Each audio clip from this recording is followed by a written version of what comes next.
Salut les amis, bonjour à tous, bienvenue sur votre chaîne News Gaming, j'espère que vous allez bien, ça me fait plaisir de vous retrouver ici.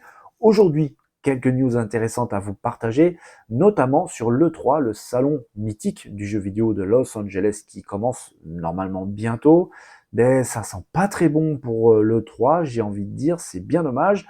Une news sur la PS5 Slim, vrai ou pas vrai.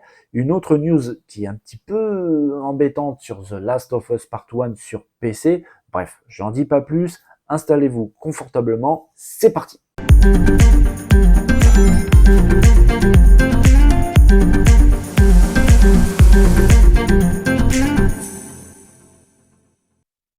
Il y a quelques jours, il y a quelques vidéos, je vous avais annoncé qu'Ubisoft serait présent à l'E3, célèbre et mythique salon du jeu vidéo qui se déroule normalement chaque année à Los Angeles. Cette année, c'est du 13 au 16 juin prochain.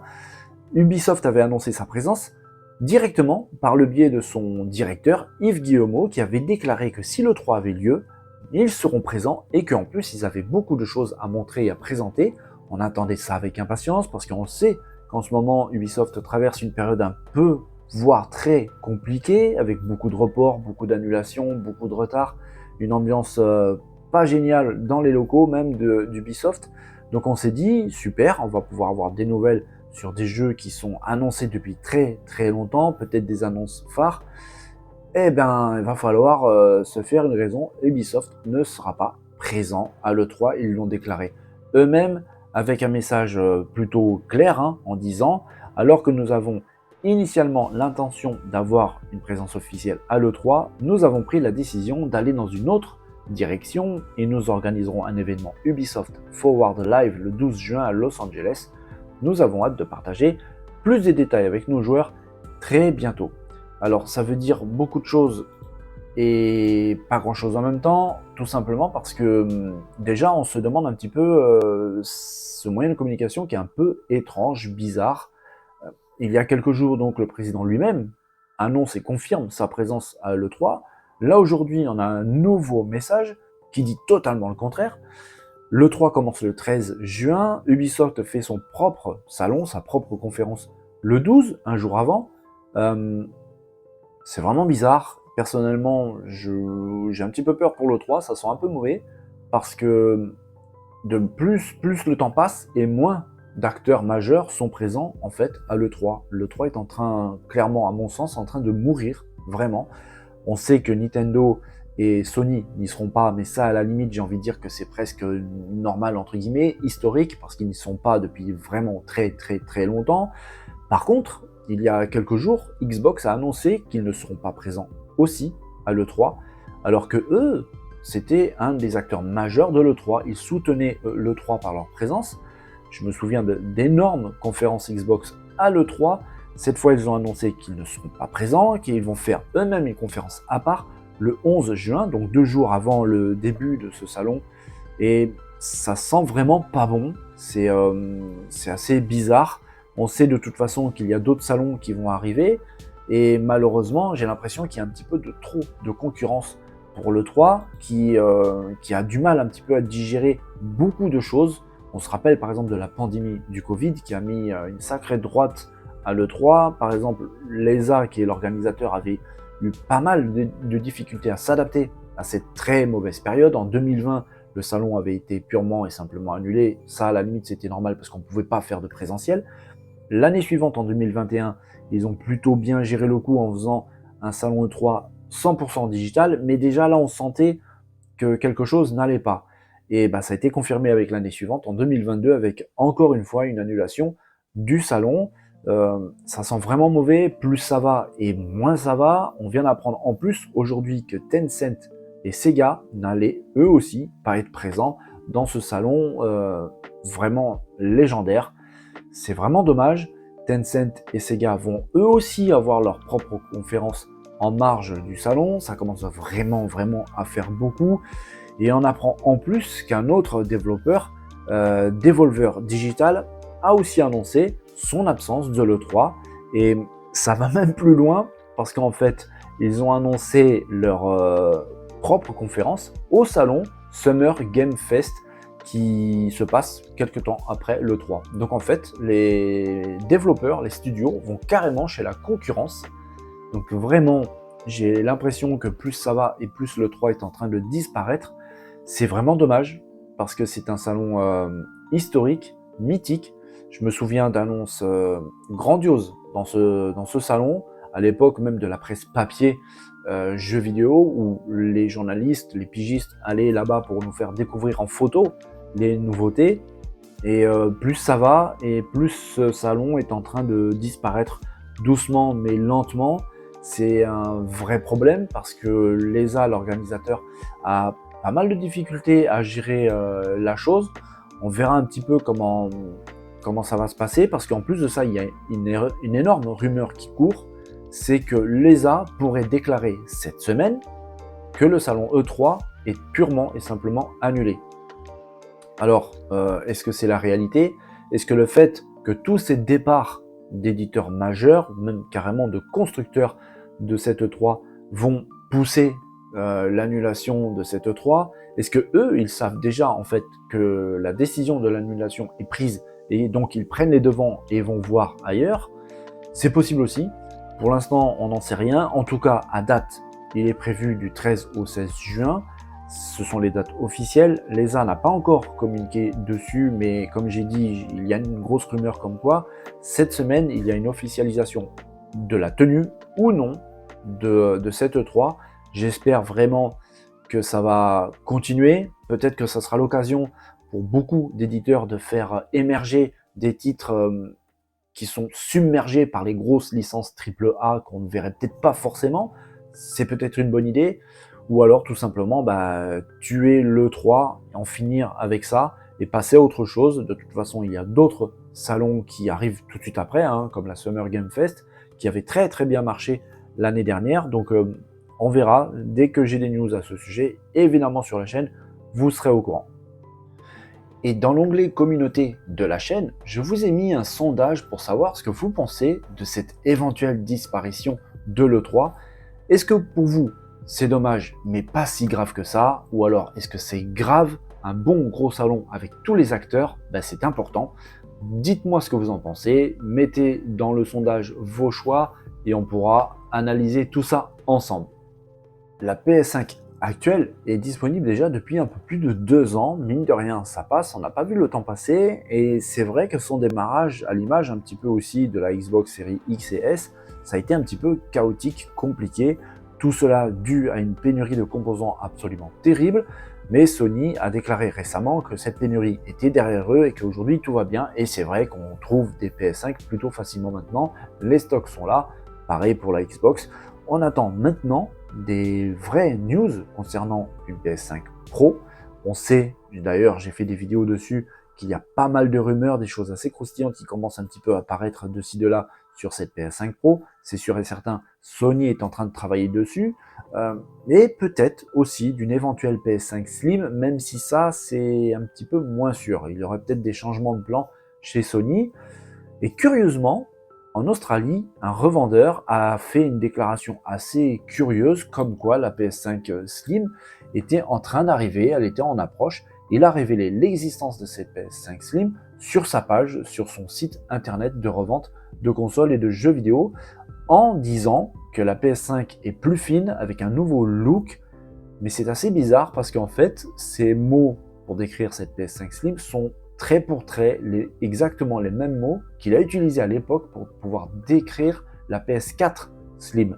C'est assez curieux comme façon de faire, mais il y a une autre information qui est même encore plus curieuse, c'est que cette page dédiée donc à la PS5 Slim sur ce site existe déjà depuis 2021.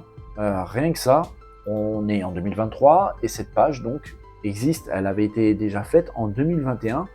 Donc c'est assez curieux comme façon de procéder. Moi, personnellement, à ce que je pense, c'est que c'est juste une façon de attirer les acheteurs sur son site. Donc, méfiez-vous. Pour l'instant, il n'y a aucune annonce officielle de Sony sur une PS5 Slim, encore moins sur une Pro.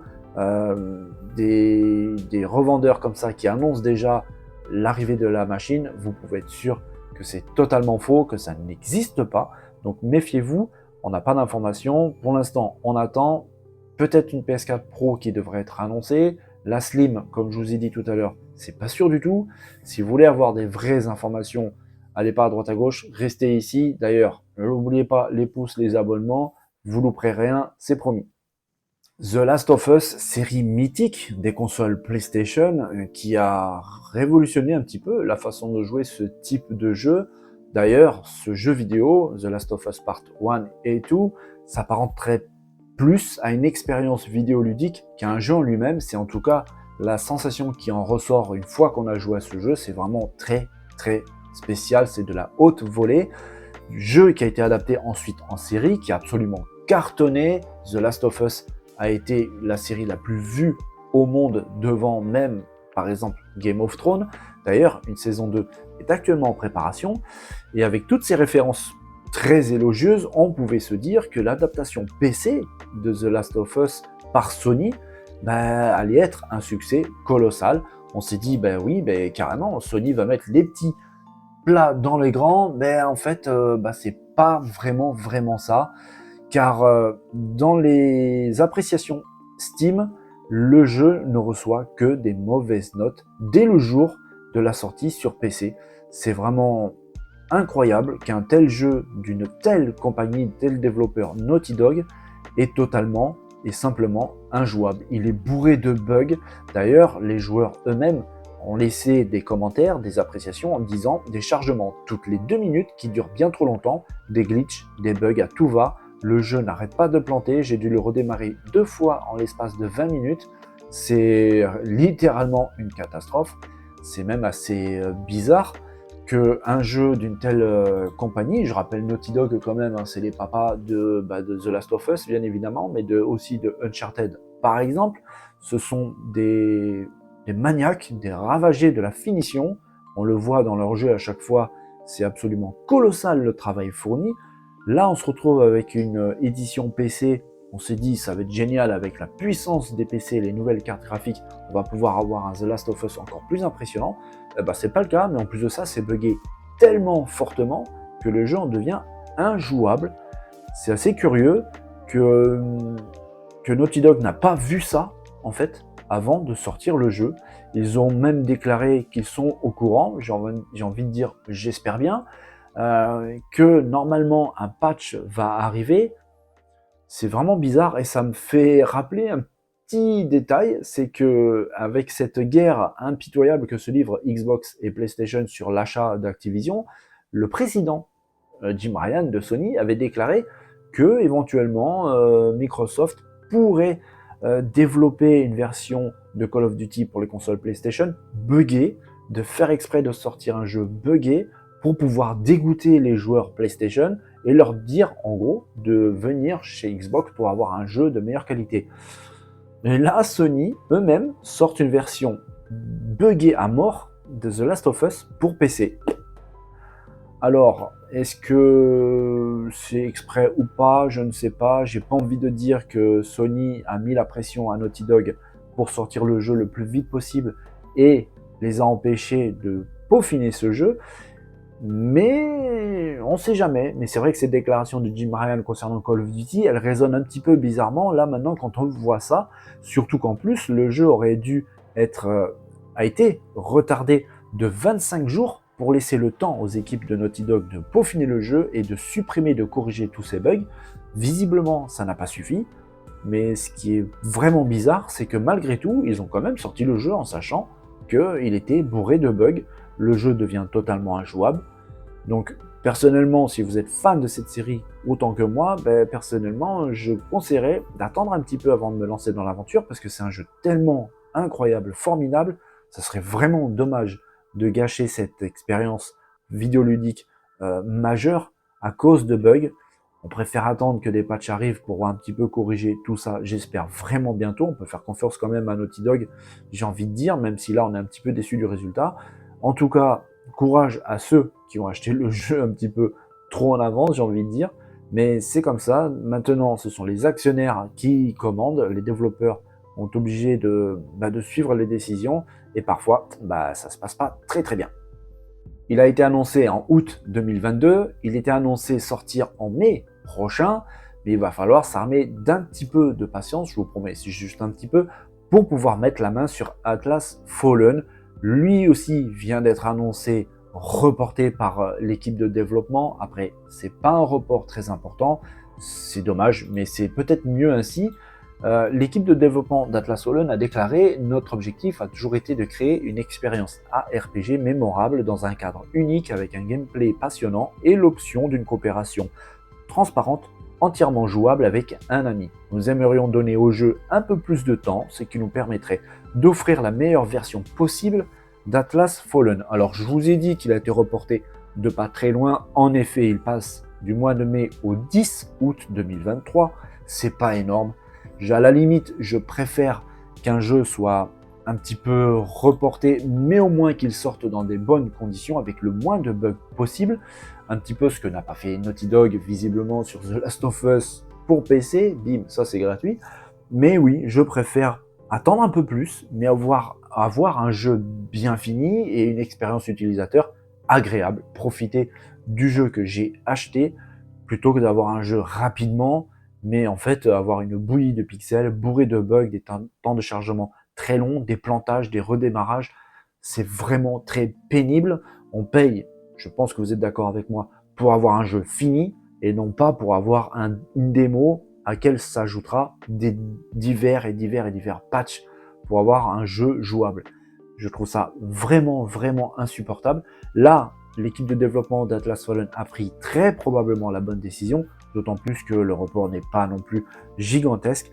En plus, quand on voit les images, et je mettrai d'ailleurs la vidéo, le lien de la vidéo dans la barre de description, comme à chaque fois, vous pouvez ainsi vous faire votre propre idée. Mais de près ce que j'ai vu, ça s'annonce vraiment bien. Le jeu s'annonce vraiment beau, avec une DA vraiment sympa, avec des paysages grandioses, une action frénétique, mais en même temps très lisible. J'en attends pas mal de ce jeu-là, sincèrement. Il sort donc sur Xbox X et S, sur PS5, sur PC. Je rappelle la date, normalement le 10 août prochain. On verra si le jeu tient toutes ses promesses et on verra aussi si ce délai supplémentaire a permis à l'équipe de développement de nous sortir un vrai bon jeu solide. S'ils ont pris cette décision, c'est que je pense qu'ils en sont capables. On attend de voir. Voilà les amis, c'est terminé pour aujourd'hui, c'est tout ce que j'avais à vous dire pour les news du jour. J'espère que la vidéo vous a plu. Dites-moi en commentaire si ça vous plaît, quelle news vous a le plus plu, quelle news vous avez moins aimé aussi, ça permet aussi d'améliorer la chaîne, bien sûr. En tout cas, ça me fait très plaisir de partager tout ça avec vous. Et si ça vous a plu, des pouces, des abonnements, des cœurs, tout ce que vous voulez, comme d'habitude. N'oubliez pas le sondage dans l'onglet communauté, on pourra débattre de tout ça ensemble. Pour l'instant, je vous souhaite une très bonne journée, portez-vous bien comme d'habitude, amusez-vous bien. Je vous dis à très bientôt pour une autre news, bye bye.